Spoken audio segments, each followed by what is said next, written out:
다 같이 옆에 분과 이렇게 인사했으면 좋겠습니다. 반갑습니다. 잘 오셨습니다. 축복합니다. 이 시간 찬양하며 주일 예배 가운데 나가시겠습니다. 찬송가 536장 찬송하시겠습니다.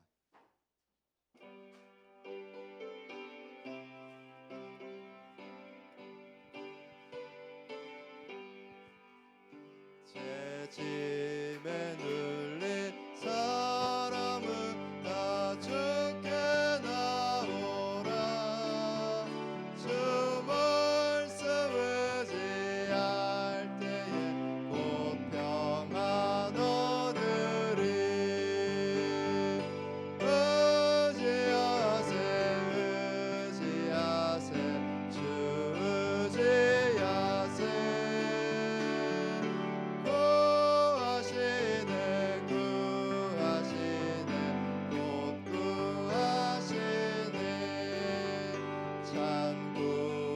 주신 주께서 보혈을 흘렸네. 눈같이 이게 할 비에 온몸을 잠그세. 의지하세 의지하세 주 의지하세.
찬송가 521장 찬송하시겠습니다.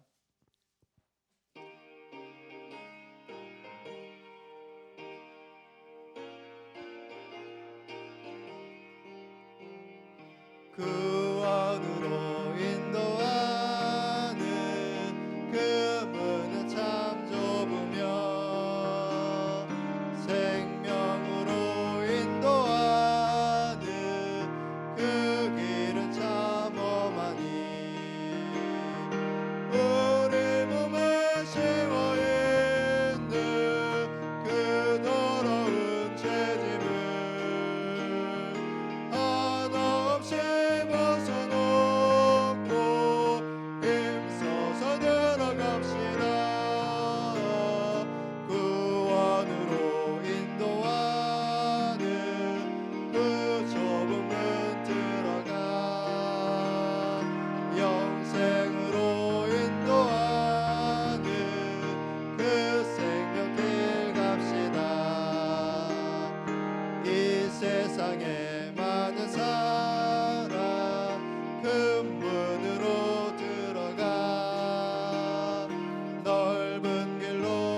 할지라도 멸망으로 끝나니 세상 어떤 복의 영화 모두 내어버리고 주의 말씀 순종하여 그 생명길로 갑시다. 구원으로 인도하는 그 좁은 문 들어가 영생으로 인도하는 그 생명길 갑시다. 구원의 문 열렸으니 주의 공로 힘입어 주저 말고 들어가서 생명길로 갑시다. 구원의 문 닫힌 후에 들어가고 싶으나 한 번 닫힌 구원의 문 또 열려지지 않으리. 구원으로 인도하는 그 좁은 문 들어가 영생으로 인도하는 그 생명길 갑시다. 3절요. 구원의 문 열렸으니 주의 공로 힘입어 주저 말고 들어가서 생명길로 갑시다. 구원의 문 닫힌 후에 들어가고 싶으나 한 번 닫힌 구원의 문 또 열려지지 않으리. 구원으로 인도하는 그 좁은 문 들어가 영생으로 인도하는 그 생명길 갑시다. 아멘.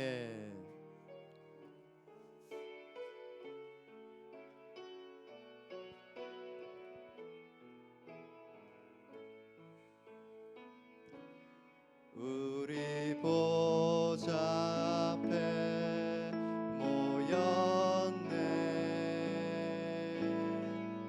함께 주를 찬양하며 하나님의 사랑 그 아들 주셨네. 그의 피로 우린 구원받았네. 십자가에서 쏟으신 그 사랑 강같이 온 땅에 흘러 각 나라와 족속 백성 방언에서 구원받고 줄 경배드리네.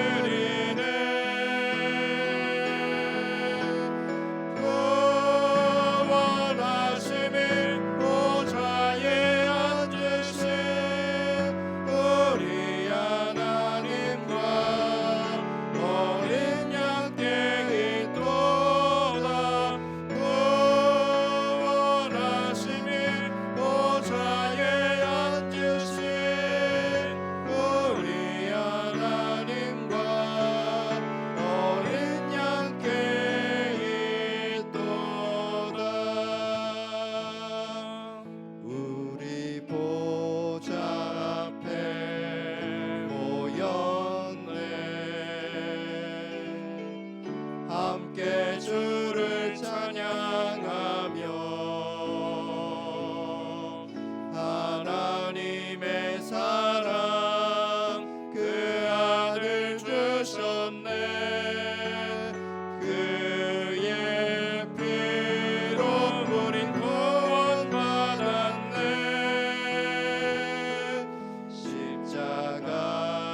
사랑이 많으신 하나님 아버지 감사합니다. 아버지 하나님 거룩하고 감사합니다. 복된 오늘도 주일을 우리를 허락하여 부르시고 주셔서 예배하게 하시는 주님 전에 하나님, 나와서 아버지 예배의 하나님, 자리로 우리의 나아가게 하시니 모습과 감사를 우리의 살아온 드립니다. 것들이 하나님 아버지 앞에 하나님, 불의하고 한 악할지라도 주간도 세상 그러나 오늘도 속에서 사랑하는 죄와 자녀들을 허물로 살아온 부르사 저희들을 그 은혜 앞에 서게 용서하여 하시니 주시고 이 아버지 시간 하나님, 오늘도 회개하는 우리가 예수 심령들이 그리스도의 되게 이름을 하여 힘입어 주시옵소서. 담대히 은혜 오늘 앞으로 주시는 나아가게 하여 말씀을 통해서 주시옵소서. 우리의 마음이 힘으로 변화되게 능으로 하여 할 수 주시고 없사오나 한 오직 주간 살아갈 성령께서 때 우리의 마음의 생각을 능력이 다스리사 더하여 주시옵소서. 하나님을 사모하며 이 아버지 예배가 앞에 간절한 온전히 마음으로 주님께 예배하게 하여 영광이 들어올리시는 주시옵소서. 예배가 되게 하시고 온 마음과 뜻과 예배 정성을 순서 다해 순서를 주를 주님께서 예배할 때에 온전히 주관하여 아버지 하나님이 주시는 주시옵소서. 은혜와 풍경이 우리 안에 풍성히 넘쳐나는 시간이 되게 하여 주시옵소서. 아버지 하나님, 이 시간에도 사랑하는 자녀들에게 준비하신 은혜로 주님 충만케 하여 주시옵소서.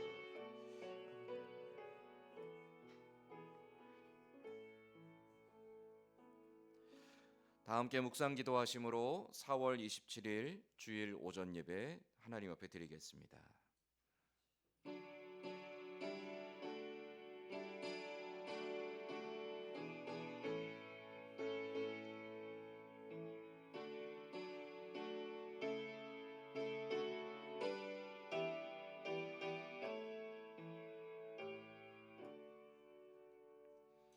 여호와는 긍휼이 많으시고 은혜로우시며 노하기를 더디하시고 인자하심이 풍부하시도다.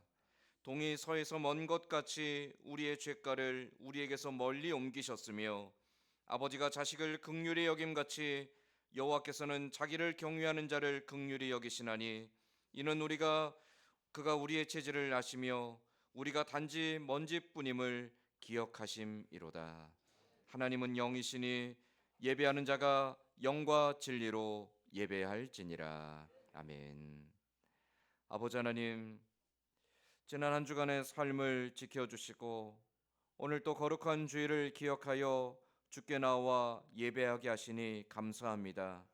그러나 지나온 우리의 모습을 돌아보건대 하나님의 이름을 부르기에도 부끄러운 우리의 삶의 열매들, 아버지 앞에 내놓을 수 없는 우리의 부끄럽고 연약한 모습들, 그 모습 그대로 가지고 주님 앞에 또 나왔사오니 이 시간에도 우리를 긍휼히 여기시고 자비와 인자를 베푸시는 그 은혜로 말미암아 다시금 하나님을 아바 아버지라 고백하며 온 마음을 다해 온 힘을 다해 전심으로 예배하는 귀하고 복된 시간이 되게 하여 주옵소서. 주를 예배할 때에 세상이 줄 수 없는 기쁨과 세상이 알지 못하는 평강이 우리 안에 충만한 시간이 되게 하여 주옵소서. 예배 모든 소를 주께 의지하오며 예수님의 이름으로 기원하옵나이다. 아멘. 다 함께 자리에 일어나서 찬송가 43장 찬송하겠습니다.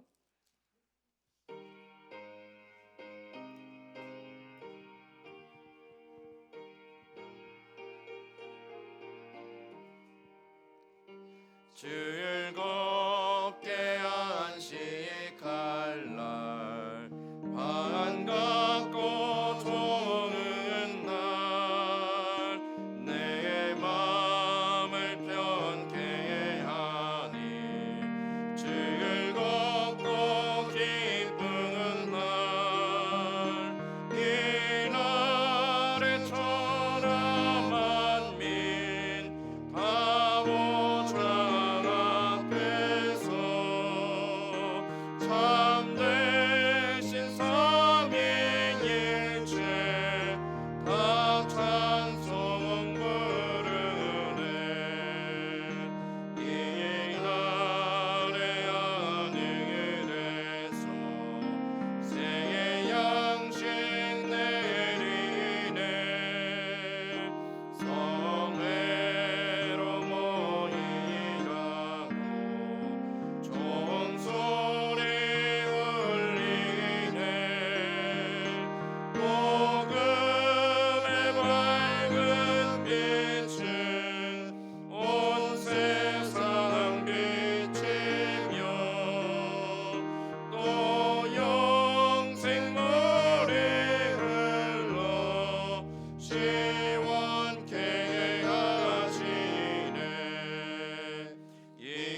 53번 시편 121편 말씀입니다. 교동문 53번 시편 121편 말씀입니다. 내가 산을 향하여 눈을 들리라. 나의 도움이 어디서 올까? 여호와께서 너를 실족하지 아니하게 하시며 너를 지키시는 이가 졸지 아니하시리로다.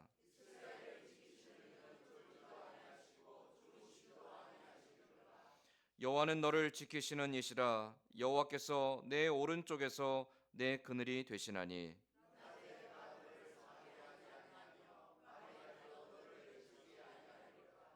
여호와께서 너를 지켜 모든 혼란을 면하게 하시며 또 내 영혼을 지키시리로다.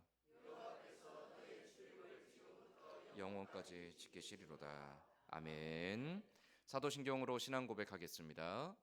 전능하사 천지를 만드신 하나님 아버지를 내가 믿사오며 그 외아들 우리 주 예수 그리스도를 믿사오니 이는 성령으로 잉태하사 동정녀 마리아에게 나시고 본디오 빌라도에게 고난을 받으사 십자가에 못 박혀 죽으시고 장사한 지 사흘 만에 죽은 자 가운데서 다시 살아나시며 하늘에 오르사 전능하신 하나님 우편에 앉아 계시다가 저리로서 산자와 죽은 자를 심판하러 오시리라.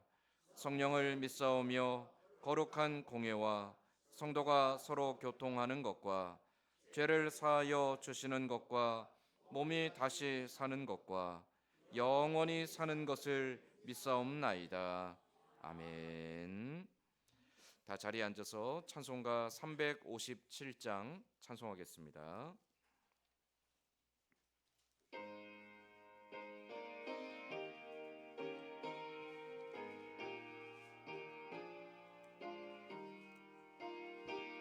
주 믿는 사람 일어나 다 힘을 합하여 이 세상 모든 마귀를 다쳐서 멸하세. 저 앞에 오는 적군을 다 싸워 이겨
이성길 장로님 대표하여 기도하겠습니다.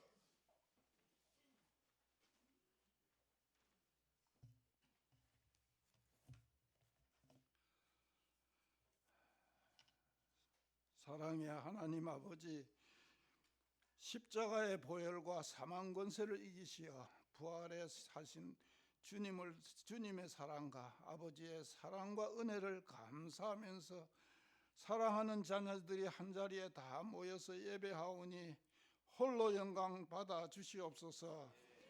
한 주간 우리의 삶 가운데 말씀으로 믿음 가운데 살게 하여 주셔서 감사합니다.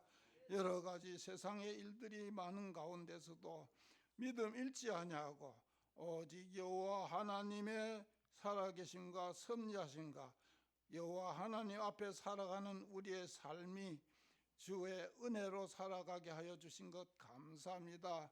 우리의 가정마다 형편 따라 아버지 도와주시고 우리의 연약한 믿음 담대하게 하여 주셔서 하나님 아버지 앞에 살게 하신 은혜 감사합니다.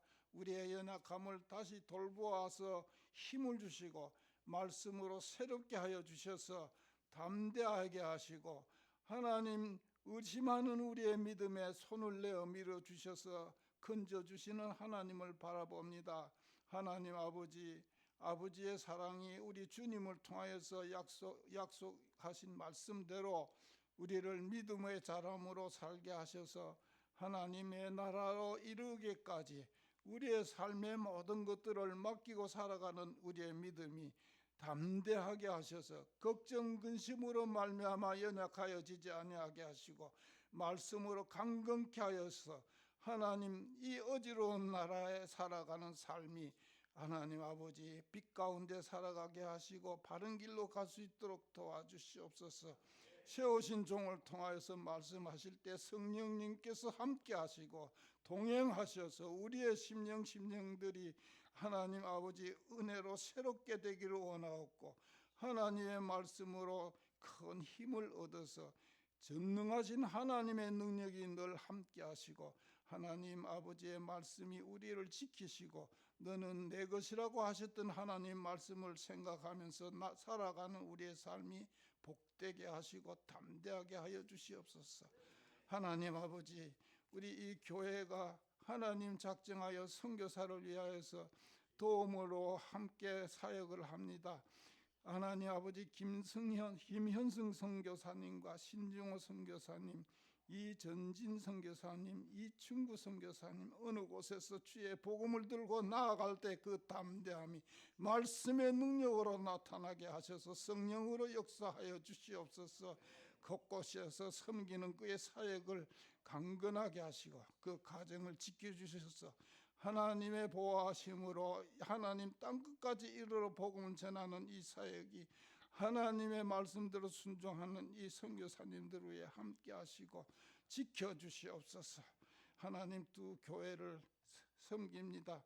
하지 농촌교회에서 어렵게 하나님 교회를 섬기는 우리 변영석 목사님과 강태환 목사님, 아주 어려운 가운데서도 하나님 아버지를 바라보고 말씀으로 전할 때에 세상 것 바라보지 말게 하시고 오직 여호와 하나님께서 말씀하신 말씀으로 살아갈 때에 하나님의 능력이 그 교회에 임하게 하여 주셔서 하나님 아버지의 나라가 확정되는 이곳 되게 하여 주시옵소서. 어지러운 세상에 하나님 아버지 우리의 눈을 뜨게 하시고 밝은 길로 가게 하여 주신 하나님 아버지 감사합니다. 주님께서 우리의 눈을 뜨게 하여 주셔서 밝은 길로 걷게 하시는 아버지 하나님 감사합니다. 성령으로 역사하시고 변화시켜 주셔서 우리의 가정 삶이 변화되고 우리의 삶이 변화되고 우리가 바른 길로 걸어갈 때 이 선진교회가 바른 교회 주님의 교회가 되게 하시고 섬기는 우리의 밝은 가정의 믿음의 사람들이 이 교회를 섬길 때 이 교회가 빛나게 하시고 여호와 하나님 아버지 예수님의 이름이 널리 전파되는 이 선교의 교회가 되게 하여 주시옵시고 축복의 교회가 되게 하셔서 날마다 가나 혼인잔치에 기적의 포도주를 마셨던 그것과 같이 예수님을 신랑되는 예수님을 기다리는 신부와 같은 삶 되도록 도와주시옵소서. 여호와 하나님 아버지께 감사드리옵고 십자가에 못 박혀 죽으신 우리 주 예수 그리스도 이름 받들어 기도드리옵나이다.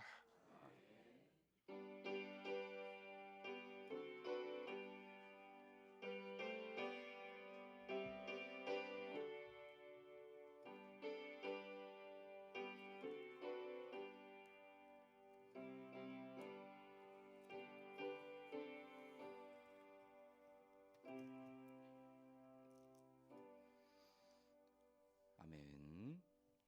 오늘 우리 같이 읽을 하나님 말씀은 구약 성경 에스라서 9장 9절에서 15절까지 말씀입니다. 제가 가진 성경은 구약 성경 724페이지에 있습니다. 에스라서 9장 9절로 마지막 15절까지 말씀입니다.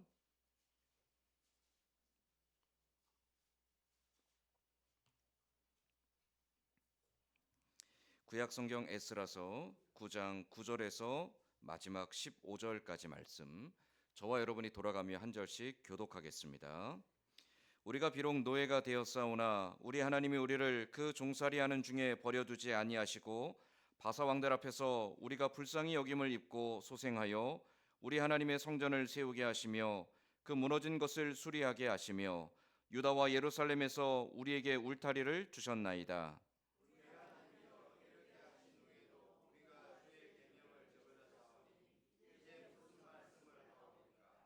전에 주께서 주의 종 선지자들에게 명령하여 이르시되 너희가 가서 얻으려 하는 땅은 더러운 땅이니 이는 이방 백성들이 더럽고 가증한 일을 행하여 이 끝에서 저 끝까지 그 더러움으로 채웠음이라.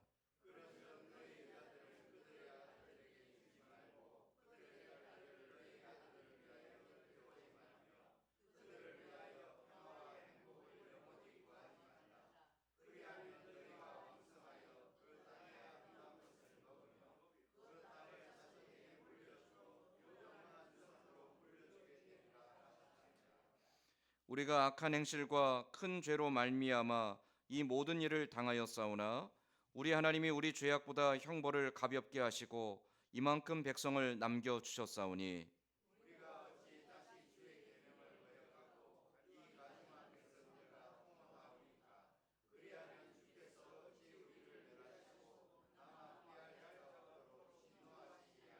같이 읽겠습니다. 이스라엘의 하나님 여호와여, 주는 의로우시니 우리가 남아 피한 것이 오늘날과 같사옵거늘 도리어 주께 범죄하였사오니 이로 말미암아 주 앞에 한 사람도 감히 서지 못하겠나이다 하니라. 아멘. 한 주간 평안하셨습니까? 네. 날씨가 날로 봄이 없고 바로 여름으로 가는 것 같습니다. 건강 조심하시고요. 꽃가루가 무성하게 날리죠. 네, 하룻밤만 지내도 세상이 노래집니다. 이럴 때 특별히 건강 관리 잘 하시기 바랍니다. 우리 옆에 있는 분들과 서로 축복하며 인사하겠습니다. 당신이 세상에서 가장 소중한 존재입니다. 당신이 세상에서 가장 소중한 존재입니다. 아멘. 우리가 에스라서 말씀을 쭉 보고 있죠. 1차 포로 귀환 이후에 이스라엘 유다 백성들이 성전을 재건했습니다. 성전을 재건하고 이제 또 60년이 지나서, 그러니까 1차 포로 귀환 이후로 80년이 지나서 두 번째 포로 귀환이 시작됩니다. 그 두 번째 포로 귀환을 이끌었던 사람이 바로 에스라였죠. 에스라가 아닥사스다 왕의 조서를 받고 백성들을 이끌고 예루살렘으로 돌아왔습니다. 에스라의 마음속에 이 두 번째 포로 귀환에서 꼭 이루고자 하는 바가 있었습니다. 그것은 중단되었던 성전의 제사를 회복하고 백성들에게 하나님의 말씀과 율법을 가르치는 것이었습니다. 그 마음의 확정됨을 가지고 에스라가 돌아와서 성전에 사람들을 모았습니다. 포로 귀환 후에 흩어졌던 백성들을 다시금 다 불러 모아서 성전에서 중단되었던, 성전에서 오랫동안 하나님께 드리지 못했던 번제와 희생 제사를 드리면서 중단됐던 그 제사를 회복하죠. 그리고 그거 한 번의 제사로 끝나지 않고요. 제사장들과 또 여러 방백들을 모아서 아닥사스다 왕의 조서와 또 왕이 내려준 여러 가지 제물들을 가지고 그들에게 나눠주면서 하나님께 드리는 이 성전의 제사가 중단되지 않도록 지속적으로 성전 제사를 할 수 있도록 여러 가지 제도들을 보완하게 됩니다. 그렇게 함으로써 2차 포로 귀환이 완성된 것 같아요. 성전의 제사도 다시 회복되었고요. 그 제사가 중단되지 않고 계속 진행되어질 수 있도록 제도적으로도 보완했고요. 필요한 물품들도 다 채워놨습니다. 그야말로 이제 다 뜻대로 된 것 같아요. 그런데 아직 해결되지 않은 한 가지 수수께끼가 있습니다. 왜 성전까지 재건하고 그렇게 힘들게 고생하고 20년 동안 어렵게 여러 환난과 어려움들 속에서도 견디어내며 마침내 성전을 재건했던 백성들이 왜 성전을 재건한 후에는 하나님께 제사를 드리지 않았을까요? 왜 60년이라는 시간이 지나는 동안 그 재건했던 성전이 방치되어졌고 그들이 그렇게 성전만 재건하면 다시금 회복될 거라 믿었고 하나님의 영광이 우리 가운데 가득할 거라 믿었고 우리가 하나님 백성으로 다시금 온전해질 거라고 확신했었는데 왜 성전이 재건된 후에도 하나님의 백성들은 여전히 무너져 있던 걸까요? 오늘 우리가 읽은 에스라서 9장 말씀을 보면 그 이유가 드러나게 됩니다. 성전의 제사를 회복하고 이제 에스라가 2차 포로 귀환의 목적을 어느 정도 달성한 것 같았던 그때에 유다 백성들 가운데 몇몇 지도자들, 방백들이 에스라를 찾아오게 됩니다. 그리고 에스라에게 유다 사회에 지금 만연하고 있는 죄악상을 고발합니다. 우리가 읽지 않았는데 앞에 에스라서 9장 1절 말씀을 보면 이 일 후에 방백들이 내게 나와 이르되 이스라엘 백성과 제사장들과 레위 사람들이 이 땅 백성들에게 떠나지 아니하고 가나안 사람들과 헷 사람들과 브리스 사람들과 여부스 사람들과 암몬 사람들과 모압 사람들과 애굽 사람들과 아모리 사람들의 가증한 일을 행하여. 방백들이 지금 에스라에게 고발하는 내용은 무엇이냐면 우리가 포로에서 돌아왔습니다. 그리고 성전도 재건했습니다. 그런데 하나님께서 명령하셨던 것 중에 중요한 일을 우리가 소홀히 여겼습니다 라고 고백하고 있습니다. 그 소홀히 여긴 것이 무엇이냐면 우리 가운데 거하고 있는 이방인들을 쫓아내지 않았다라는 거예요. 뿐만 아니라 그 뒤에 2절 말씀을 보면 그들의 딸을 맞이하여 아내와 며느리로 삼아 거룩한 자손이 그 지방 사람들과 서로 섞이게 하는데 방백들과 고관들이 이 죄에 더욱 으뜸이 되었다 하는지라. 이방인들을 그 땅에 있는 다른 민족들을 몰아내지 않았을 뿐만이 아니라 그들의 딸을 곧 이방 여인들을 아내로 맞이하고 자기 며느리로 맞이하는 일들을 행하고 있다라는 것이죠. 방백들이 찾아와서 에스라에게 고발한 이 내용들은 성전의 재건으로 유다 백성들이 회복되지 못했던 이유가 무엇인지를 드러내고 있습니다. 많은 유다 백성들이 우리가 고향 땅에 돌아와서 무너졌던 성전을 재건하고 이 땅에 살면 우리가 이 땅에 다시금 옛날 조상들처럼 그렇게 터를 닦고 살면 하나님 백성이 된다라고 여겼던 거예요.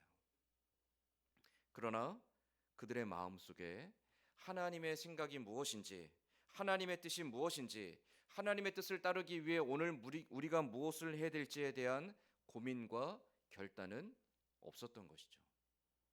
그렇게 시간이 지나며 그들의 삶은 점점 더 무너져갔고 결국 하나님을 그들의 마음속에서 밀어내고 있었다는 겁니다.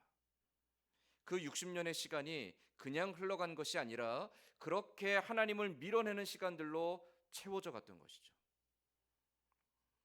왜 하나님은 이방 여인들과 결혼을 금하셨을까요? 왜 이방 사람들과 결혼을 하나님은 하지 말라고 했던 걸까요? 이것이 자칫 잘못하면 차별주의가 될 수도 있고요, 민족주의가 될 수도 있고요, 어떤 다른 민족에 대한 배타적인 국수주의가 될 수도 있습니다. 다른 민족에 대한 멸시나 인종적인 차별로도 연결되어질 수 있습니다. 그런데 하나님께서 구약 시대 때 이스라엘과 유다 백성들에게 이방 여인과 결혼하지 말라라고 하신 것은 민족적인 어떤 차별 의식을 심어주기 위함은 아닙니다. 오늘날에도 이방 여인과 결혼을 금하는 것이 계속 유지되어지는 명령은 아니라는 것이죠. 구약 시대 때 특별히 이스라엘이 가나안 땅에 정착하여 살아갈 때에 한정적으로 그들에게 주신 특별한 명령이었습니다. 그럼 왜 하나님은 이방 여인들과 결혼하지 말라고 했을까요? 왜 이방 사람들을 그들에게서 남겨두지 말고 다 몰아내라고 했던 걸까요? 그것은 우리가 읽었던 11절 말씀에 나와 있습니다. 11절 말씀에 전에 주께서 주의 종 선지자들에게 명령하여 이르시되 너희가 가서 얻으려 하는 땅은 더러운 땅이니 이는 이방 백성들이 더럽고 가증한 일을 행하여 이 끝에서 저 끝까지 그 더러움으로 채웠습니다. 아니 도대체 이방인들이 뭐가 더럽죠? 그들이 부정하고 불결한 이유가 뭘까요? 하나님이 말씀하시는 그들이 더럽다라는 이 말씀은 그들이 위생상 불결하다는 의미가 아니겠죠. 하나님 말씀하시는 더럽다라는 것은 영적으로 타락하고 부패했다라는 의미입니다. 그들이 영적으로 타락하고 부패한 이유는 가장 명확한 것이 하나님을 섬기지 않기 때문이죠. 하나님을 주인 삼지 않기 때문입니다. 하나님을 배제하고 다른 신들을 자기의 주인 삼고 있고 다른 신들을 의지하며 살아가고 있기 때문입니다.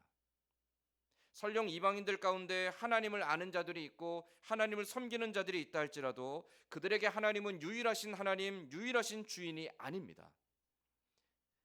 하나님은 여러 많은 신들 중에 하나일 뿐이고 그 많은 신들을 통해 나의 인생의 유익과 도움을 얻고자 하는 것뿐이죠. 나의 인생의 주인 되시는 하나님을 향해 온전한 순종과 헌신의 고백이 아니었던 겁니다. 그러한 이방인들이 끊임없이 하나님을 배제시키고 자기가 섬기는 신들과 또 자기의 의지와 자기의 욕망과 자기의 생각들을 가지고 살아가는데 그러한 것들을 하나님은 영적으로 더럽다라는 말로 표현하셨던 거죠. 영적으로 하나님 앞에 거룩하지 못하다라는 의미입니다. 그런데 그 하나님을 인정하지 않고 하나님을 주인 삼지 않고 사는 민족들이 그 땅 가운데 있고 이 이스라엘 백성들은 그 가나안 땅에 들어가서 이제 그 땅에 정착하여 살게 됩니다.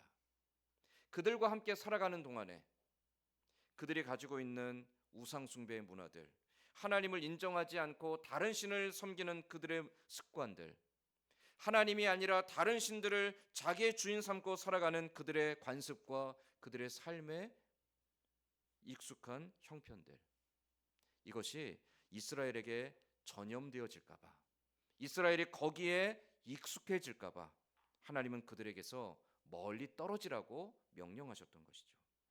신명기 7장 3절과 4절 말씀에서도 또 그들과 혼인하지 말지니 내 딸을 그들의 아들에게 주지 말 것이요 그들의 딸도 내 며느리로 삼지 말 것은 그가 내 아들을 유혹하여 그가 여호와를 떠나고 다른 신들을 섬기게 하므로 여호와께서 너희에게 진노하사 갑자기 너희를 멸하실 것임이니라. 이방인들과 결혼하지 말아야 될 이유가 그들이 하나님을 멀리하게 하고 하나님을 의지하지 않게 하고 하나님이 아닌 다른 것을 향해서 그들의 마음을 쏟아내게 유혹하기 때문이다라고 말씀하신다라는 거예요. 그래서 오늘 우리가 읽었던 12절 말씀에도 그 말씀을 다시 한번 에스라가 반복하여 고백하고 있습니다. 하나님께서 전에 선지자들을 통하여서 우리에게 이방의 여인들과 결혼하지 말라고 하셨는데 하나님, 우리가 이방 여인들과 결혼하고 있습니다. 그들과 결혼함을 통하여서 우리가 점점 영적으로 부패해져 가고 있습니다. 하나님께서 우리에게 은혜를 베푸셔서 그 포로되었던 곳에서 해방시켜 돌아오게 하셨는데 하나님께서 우리를 회복시키셔서 이 성전을 재건하게 하시고 하나님 백성으로 다시금 온전하게 살아가게 하셨는데 우리가 또다시 하나님을 배반하고 하나님이 아닌 다른 것을 향해 달려가고 있습니다. 에스라가 그렇게 하나님 앞에 대표하여 회개하고 있다는 것이죠. 에스라가 2차 포로 귀환을 통해 꿈꿨던 것은 무너졌던 신앙 공동체의 회복입니다. 단순히 성전의 재건이 아닙니다. 성전을 재건하는 것, 눈에 보이는 건물을 세우는 것은 중요한 문제가 아닙니다. 성전을 재건한다고 해서 영적으로 회복되지 않습니다.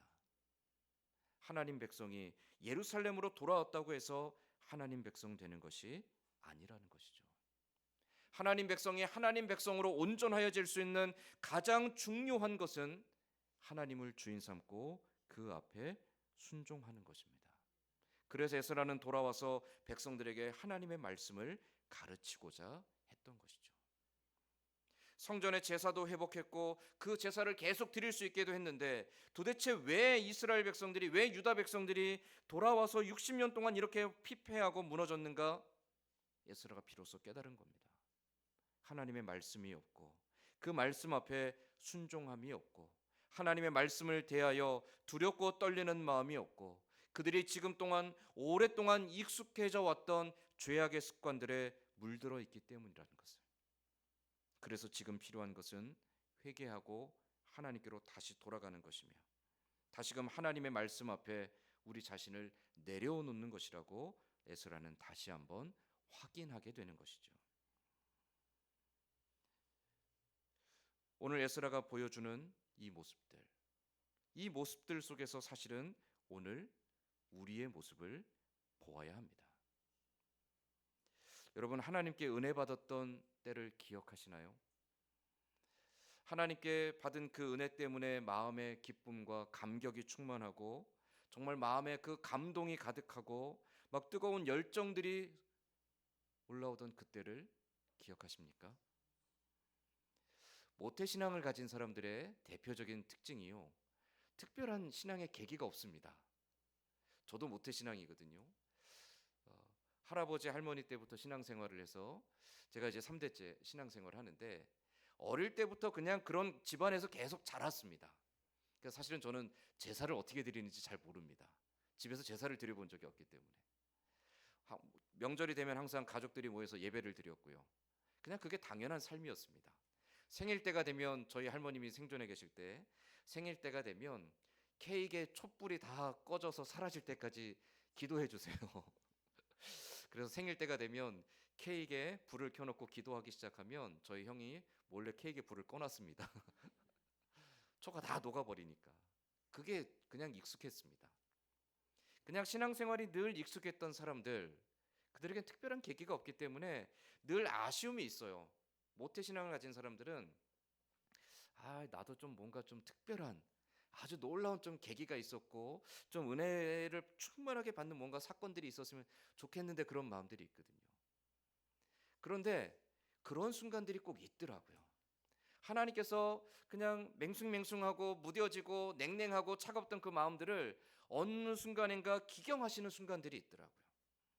때로는 그것이 고난이기도 하고요. 그것이 때로는 어떤 내가 간절히 기도했던 것들의 응답이기도 하고요.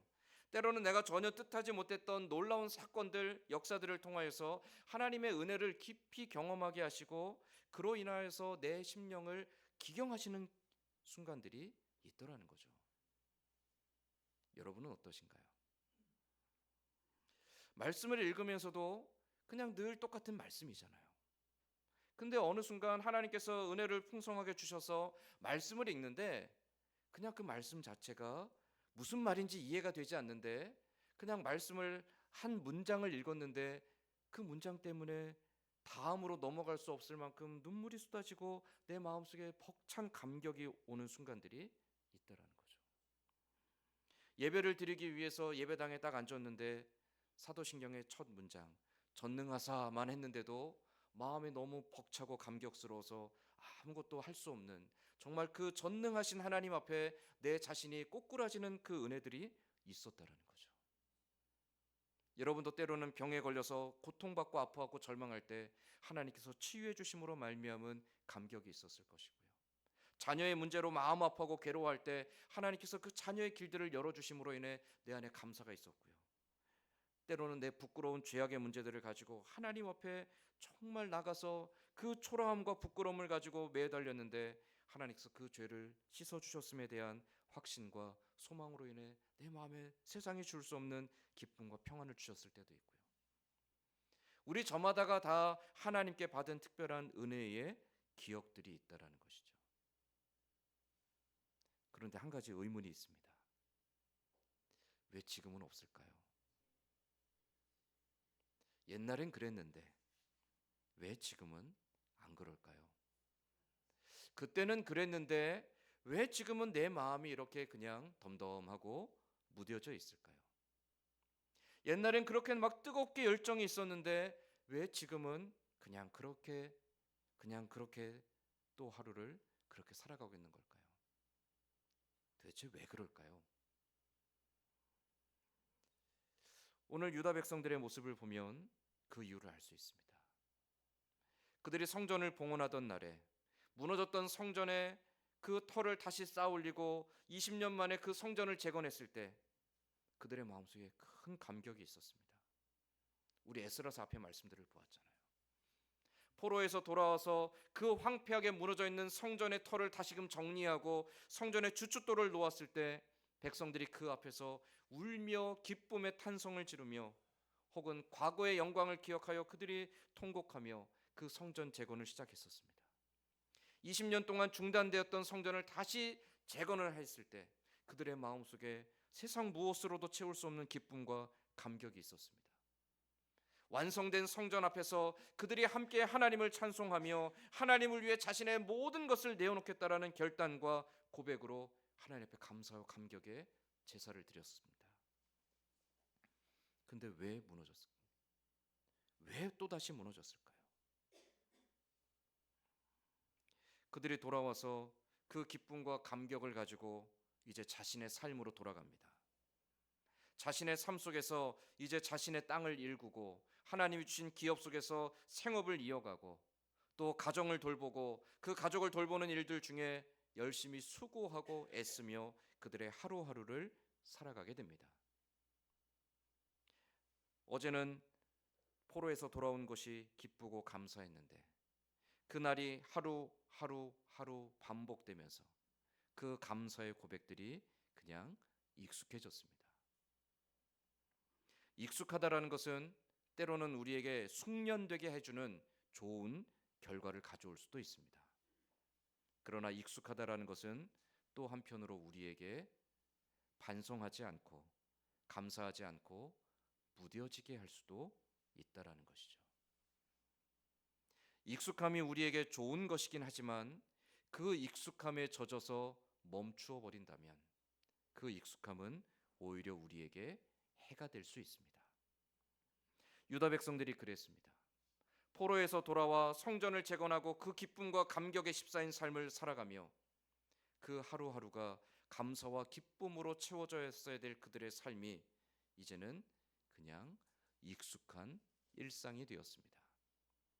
익숙함 속에서 감사는 온 마음의 중심에서부터 나오는 감사가 아니라 그들이 그냥 반복적으로 행하는 하나의 습관이 되었습니다. 그렇게 하나님을 향한 간절함이나 하나님을 향한 두렵고 떨리는 마음이 사라진 자리에 그들의 삶 속에서 필요한 것을 향하여 그들의 마음이 타협하기 시작합니다. 내 자녀들이 결혼을 해야 되는데 남아있는 유다 백성들의 여인은 많지 않습니다. 이방 여인들은 많이 있습니다. 보니까 주변에 많은 이방 여인들이 있는데 그 여인들을 데려다가 내 아들의 결혼을 시켜서 며느리로 삼으면 후사를 이어갈 수 있을 것 같아요. 우리 흔히 그런 생각 많이 하죠.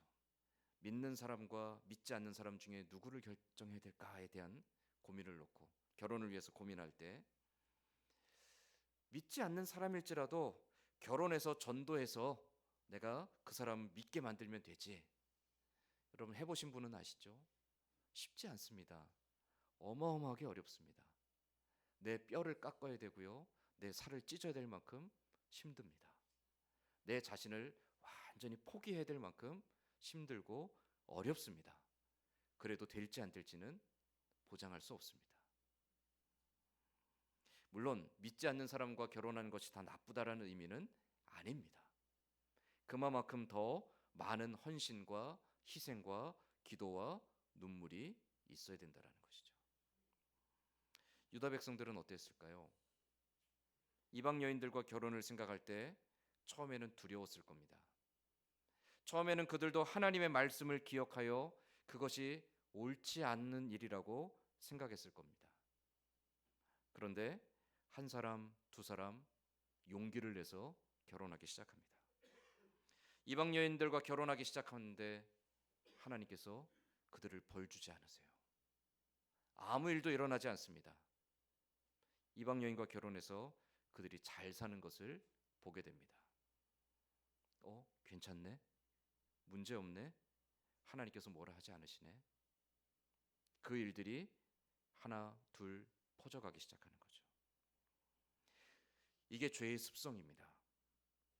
죄는요, 처음에는 두렵습니다. 그렇게 하면 안 될 것 같은 마음 때문에 막 두근두근거리고요, 부끄럽고요. 혹시라도 누가 알지 않을까? 혹시라도 내가 죄 지은 것을 누가 알아차리고 그것 때문에 내가 수치를 당하지 않을까 염려됩니다. 내가 이 죄를 지으면 하나님께 벌 받지 않을까? 하나님이 나를 미워하지 않으실까? 하나님께서 나를 향해서 진노하지 않으실까? 두렵습니다. 그런데 이상하게 죄를 지었는데도 아무 일이 일어나지 않는 일들이 종종 있죠. 한 번, 두 번 두렵고 떨리는 마음들이 반복되다 보면 나중에는 익숙해집니다. 익숙해지면 두렵지 않습니다. 두렵지 않으면 이제는 그 길에 평안한 마음으로, 즐거운 마음으로 유유자적하게 되죠. 그게 죄의 습성입니다. 유다 백성들이 그렇게 살아왔습니다. 이방 여인들과 결혼해도 아무 문제가 없는 것 같아 보였고, 이방 여인들과 결혼해서 오히려 더 행복한 것처럼 보였고, 하나님께서도 이 문제에 대해서 눈 감아 주시는 것처럼 보였습니다. 하나님, 이건 어쩔 수 없는 상황이지 않습니까? 하나님, 우리가 포로에서 돌아와서 결혼할 수 있는 상대가 많지 않은데 이방 여인과 결혼하는 것, 하나님 이 정도는 잠깐 눈 감아 주실 수 있는 것 아닙니까? 그런데 정말 하나님이 눈 감아 주시는 것 같아요. 괜찮겠다. 아무 문제 없다. 그런데 그 일을 누가 먼저 했습니까? 유다 백성들의 지도자들이, 백성들에게 모범을 보이고 백성들을 옳은 길로 인도해야 될 방백들이 그 일에 앞장섰습니다. 아니, 우리 방백들이, 우리 장로들이, 우리 지도자들이 그 일을 행하는데 하나님께서 아무 일도 일으키지 않으세요. 우리도 해도 되겠다. 60년의 시간 동안 그들이 그렇게 하나님의 명령을 거스리고 죄악의 길로 가는 일에 익숙해진 것입니다. 그 익숙함 속에서 그들은 점점 하나님의 말씀을 그들의 마음 속에서 밀어내기 시작한 거죠. 죄악에 익숙한 마음이 그들에게 자리 잡으면 자리 잡을수록 하나님을 향한 두렵고 떨리는 마음들과 하나님을 향해 순종하고자 하는 결단들은 점점 더 밀려나게 되었다라는 거예요. 그렇게 60년의 시간이 지나며 그들은 죄악의 깊은 곳에 자리 잡고 있었던 겁니다. 죄악의 깊은 곳에 자리 잡으며 그들은 더 이상 하나님을 찾을 이유를 알지 못했습니다. 하나님께 예배드리지 않아도 되잖아. 하나님 앞에 나가서 간구하지 않아도 되잖아. 하나님이 없어도 우리 잘 살 수 있잖아. 하나님이 아니어도 지금 당장 우리의 삶에 급급한 문제들이 얼마나 많은데. 그렇게 유다 백성들은 하나님을 멀리 떠나 있었다라는 것이죠. 이것이 바로 성전이 재건된 이후에도 여전히 유다 백성들이 무너져 있던 이유입니다. 진정한 회복이란 무엇입니까? 우리가 우리의 심령이 회복되고 교회가 영적으로 회복되어지고 이 나라 민족의 하나님 앞에 더욱더 강건하여지고 믿음의 백성으로 온전하여지기를 소망합니다. 어떻게 해야 될까요? 교회를 세우고 많은 사람들을 전도하여 교회에 가득가득 채우고 교회가 많은 일들을 하고, 그것은 회복이 아닙니다. 진정한 회복은 하나님을 사랑하고 그 사랑함으로 말미암아 두렵고 떨리는 마음으로 하나님 앞에 서는 한 사람 한 사람이 일어나는 것입니다. 100명의 사람이 교회에 들어와 앉아 있는 것이 중요한 것이 아니라 오늘도 하나님을 사모하며 두렵고 떨리는 마음으로 하나님 앞에 복종하는 한 사람이 있는 것이 더 소중하다라는 것이죠. 그래서 15절 말씀에 보면 에스라가 하나님 앞에 이렇게 고백합니다. 이스라엘의 하나님 여호와여, 주는 의로우시니 우리가 남아 피한 것이 오늘날과 같사옵거늘 도리어 주께 범죄하였사오니 이로 말미암아 주 앞에서 한 사람도 감히 서지 못하겠나이다 하니라. 여러분, 이 고백이 무엇이죠? 하나님, 우리가 지금까지 우리 잘난 맛에 살았습니다 라는 뜻이에요. 하나님, 우리가 성전도 재건해 놓고 예루살렘으로 돌아왔고 하나님 백성으로 할 도리를 다 했다고 여기며 우리 스스로 유유자적하며 우리 스스로 자만하며 우리 스스로 우리가 행한 일들에 자위하며 우리는 그렇게 우리가 잘난 것처럼 살아왔습니다. 그러나 하나님, 우리의 진정한 회복은 하나님 앞에 겸손히 순복하는 것이었습니다. 우리의 강팍한 마음들을 깨트려 주시고 그 익숙함 속에서 무뎌질 대로 무뎌졌던 우리의 심령을 다시 기경하여 주옵소서. 하나님, 우리의 죄악에 무뎌졌던 심령들을 깨트려 주시고 다시금 하나님의 은혜 앞에 간절한 마음으로, 다시금 하나님 앞에 두렵고 떨리는 마음으로 서게 하여 주옵소서. 에스라는 그렇게 하나님 앞에 간구하고 있다는 것이죠. 진정한 회복은 하나님을 향한 사랑을 회복하는 것입니다. 진정한 회복은 그 사랑함 때문에 두렵고 떨리는 마음으로 날마다 나의 삶을 하나님 앞에 내어 맡기며 순종하며 따라가는 것입니다. 그러한 사람들이 진정한 하나님의 사람으로 온전하게 서게 되는 것이죠. 우리는 교회 회복을 위해서 간절한 마음으로 기도합니다. 하나님, 우리 교회가 회복되게 하여 주시고 하나님, 우리 교회가 하나님이 기뻐하는 교회가 되게 하여 주시고 하나님, 우리 교회가 하나님 앞에 크게 쓰임 받는 교회가 되게 하여 주옵소서. 그러기 위해서 필요한 것이 무엇이죠? 하나님을 향한 진실한 사랑입니다. 하나님의 사랑이 우리 안에 채워지지 않으면 우리가 행하는 모든 것들은 다 우리의 자랑이고 우리의 영광에 지나지 않습니다. 하나님을 향한 사랑과 하나님을 향한 순종이 회복되어질 때 교회가 교회다워지고 교회가 교회다운 맛을 내게 되겠고 교회가 이 땅에서 하나님의 선한 도구로 쓰임 받게 되는 것이죠. 위대한 사역자였던 바울은 자신의 삶에 대해서 이렇게 고백하죠. 내가 이미 다 이루었다 여기지 아니하노라. 내가 다 됐다 여기지 않고 여전히 나는 표대를 향하여 지금도 걸어가노라. 내가 다 이루었다 여기지 않는다라는 거예요. 내가 지금까지 익숙했던 나의 사역의 환경들, 내가 이렇게 해놓던 많은 결과들, 이것이 나의 자랑이고 나의 업적이고 나의 공로로 여기지 않는다라는 것이죠. 내가 눈 감고도 할 수 있는 일들인데 내가 거기에 익숙해지지 않으려고 하나님, 내가 오늘도 두렵고 떨리는 마음으로 처음 그 마음 그대로 하나님 앞에 다시금 섭니다. 하나님, 다 이루지 아니하였고 나는 여전히 표대를 향해서 지금도 달려가고 있습니다. 이 마음을 잃지 않게 나를 지켜주시옵소서. 바울의 고백이었죠. 그 바울의 고백이 오늘 저와 여러분의 고백이 될 수 있기를 간절히 소망합니다. 오늘 에스라가 10장 15절에서 고백했던 것처럼 하나님, 다시금 우리가 두렵고 떨리는 마음으로 하나님 앞에 서게 하여 주옵소서. 그냥 늘 반복되어진 익숙한 삶에 무뎌지지 않게 하여 주옵소서.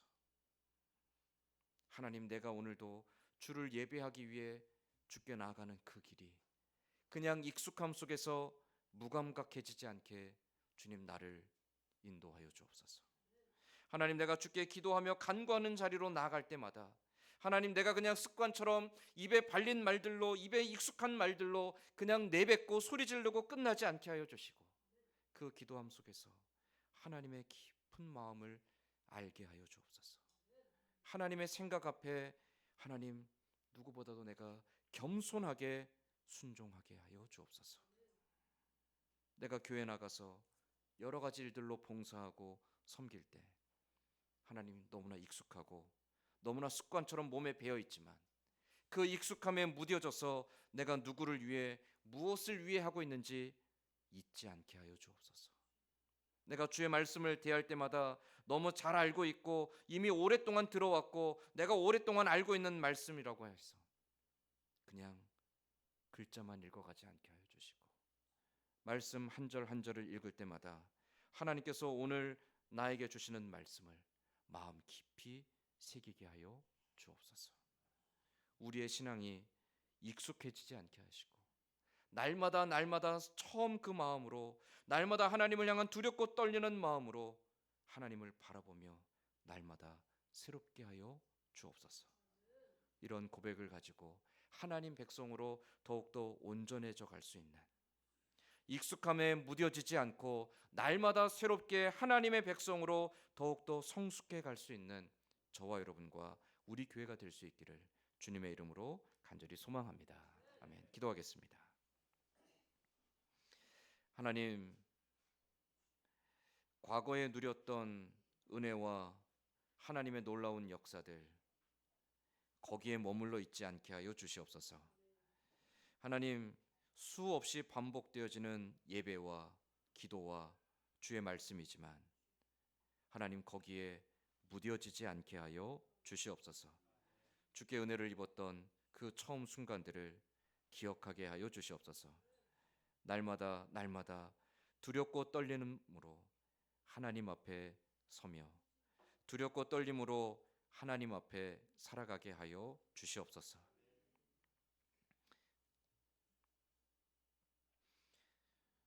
주를 향한 사랑이 그냥 우리의 익숙함이 되지 않게 하여 주시고 그 사랑의 진실함이 날마다 우리에게 새롭게 하여 주시옵소서. 우리의 마음을 다하고 뜻을 다하고 힘을 다하여 주를 사랑하며 살아가는 우리들이 되게 하여 주시옵소서. 하나님, 익숙한 삶 속에서 반성함이 없고 돌이킴이 없고 감사함이 없는 그냥 강팍하고 굳어진 마음으로 살지 않게 하여 주시옵소서. 하나님, 날마다 주를 사랑하기에 더욱더 간절하고 더욱더 진실하게 주 앞에 살아갈 수 있는 우리 모두가 되게 하시며 또한 우리 교회가 되게 하여 주시옵소서. 하나님, 지금까지 걸어왔던 길들, 우리가 살아왔던 인생 가운데 하나님 베푸셨던 은혜들을 기억할 때 하나님 감사의 고백들이 그냥 입에 습관처럼 나오는 것이 아니라 우리의 온 힘을 다해 온 마음을 다해 아버지 앞에 드려지는 진실한 고백이 되게 하여 주시옵소서. 날마다 믿음 가운데 우리를 더욱더 온전한 사람으로 하나님의 백성으로 하나님을 기뻐하는 자로 하나님을 사모하는 자로 살게 하여 주시기를 소망하며 예수님의 이름으로 기도드리옵나이다. 아멘. 우리 함께 찬송가 349장 찬송하며 준비한 예물 하나님께 봉헌하겠습니다.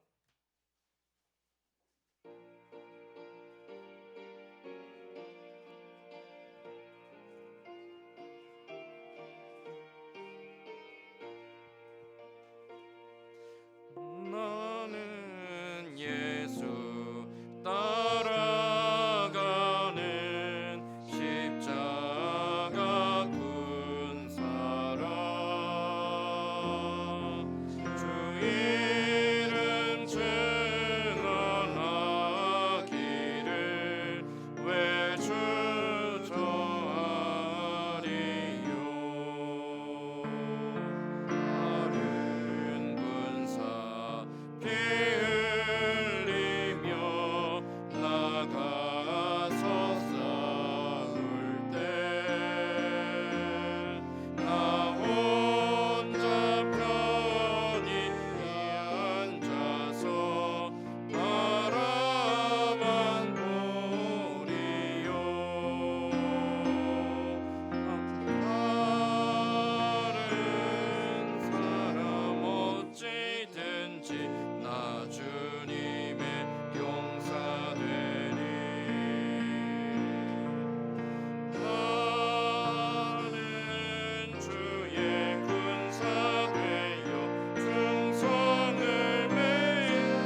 다른 사람 어찌든지 나 주님의 용사되리.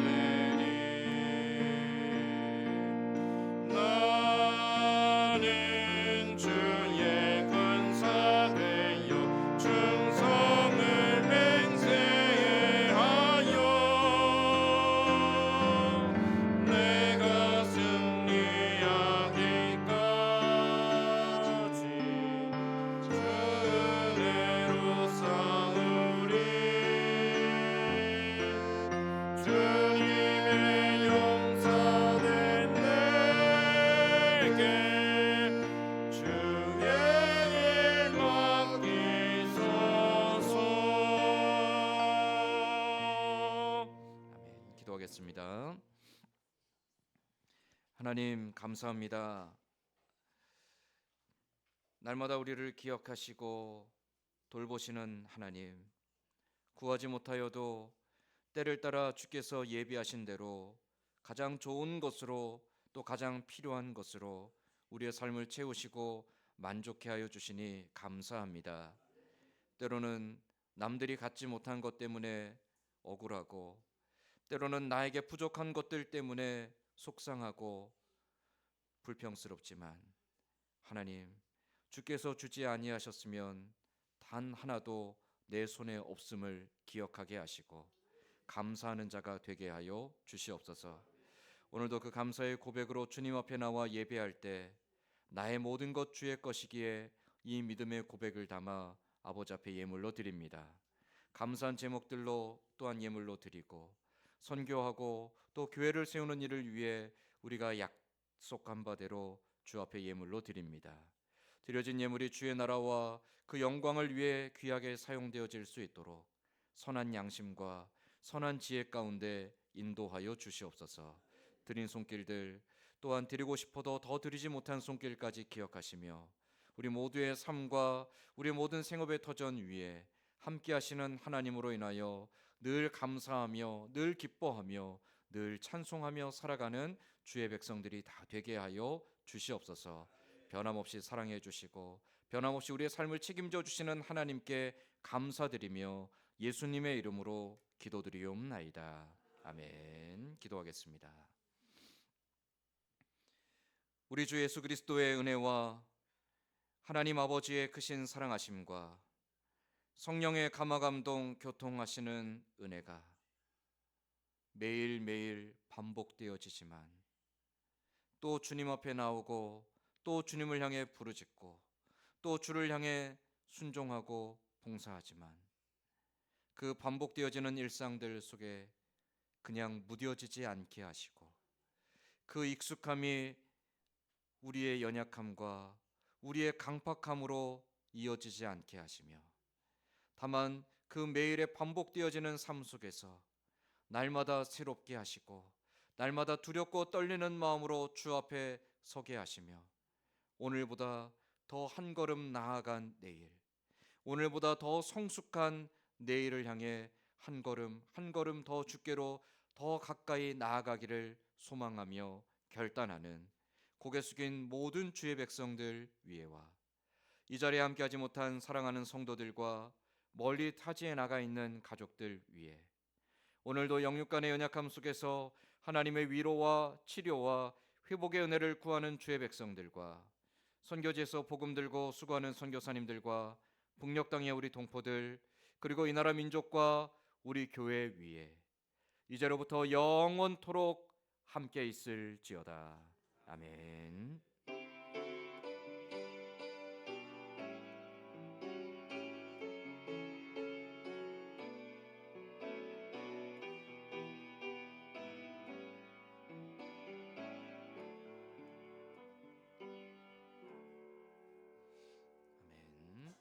우리 장로님 나와서 교회 소식 전하겠습니다. 교회 소식 전해드리겠습니다. 다음 주일은 가정의 달을 맞아 가족 주일로 지킵니다. 교우 사업장 신방이 5월 1일 목요일 오전에 교우 사업장 신방이 있습니다. 선교사님을 위한 기도 제목 카드를 주보와 함께 배부하였습니다. 기도 제목 카드를 참고하여 기도로 동역하시기를 바랍니다. 교회 유튜브 채널이 개설되었습니다. 유튜브 채널 사천 선진교회를 공식적으로 오픈하였습니다. 주보 하단에 QR 코드를 사진으로 찍으시면 확인할 수 있습니다. 감사합니다. 네, 추가적으로 더 설명드리겠습니다. 유튜브 채널이 사실 제가 이렇게 자랑스러워서 하는 건 아니고 어쩔 수 없이 하기는 하지만 볼 거는 별로 없습니다. 가끔 오셔서 보시고 그 유튜브 채널이 전에도 있었는데 좀 이게 관리하기가 어려워서 다른 걸 다 정리하고 지금 새로 만든 그 하나로 계속 유지해 가려고 합니다. 참고하셔서 다른 채널은 이제 우리 교회 어떤 행사나 영상들이 올라오지 않을 거고요. 지난 사순절 고난 주간 기간에 여러분한테 고난 주간 말씀 묵상 계속 올려드렸었죠. 그 채널입니다. 거기로 이제 계속 이어서 가도록 하겠습니다. 오늘 처음 오셨나요? 네, 처음 오신 건가요? 네, 오늘 처음 오셨는데 우리 박수로 한번 환영하겠습니다. 네. 감사합니다. 우리 다 함께 자리에 일어나서 찬송가 620장 찬송한 후에 우리 주일 오전 예배를 모두 마치도록 하겠습니다.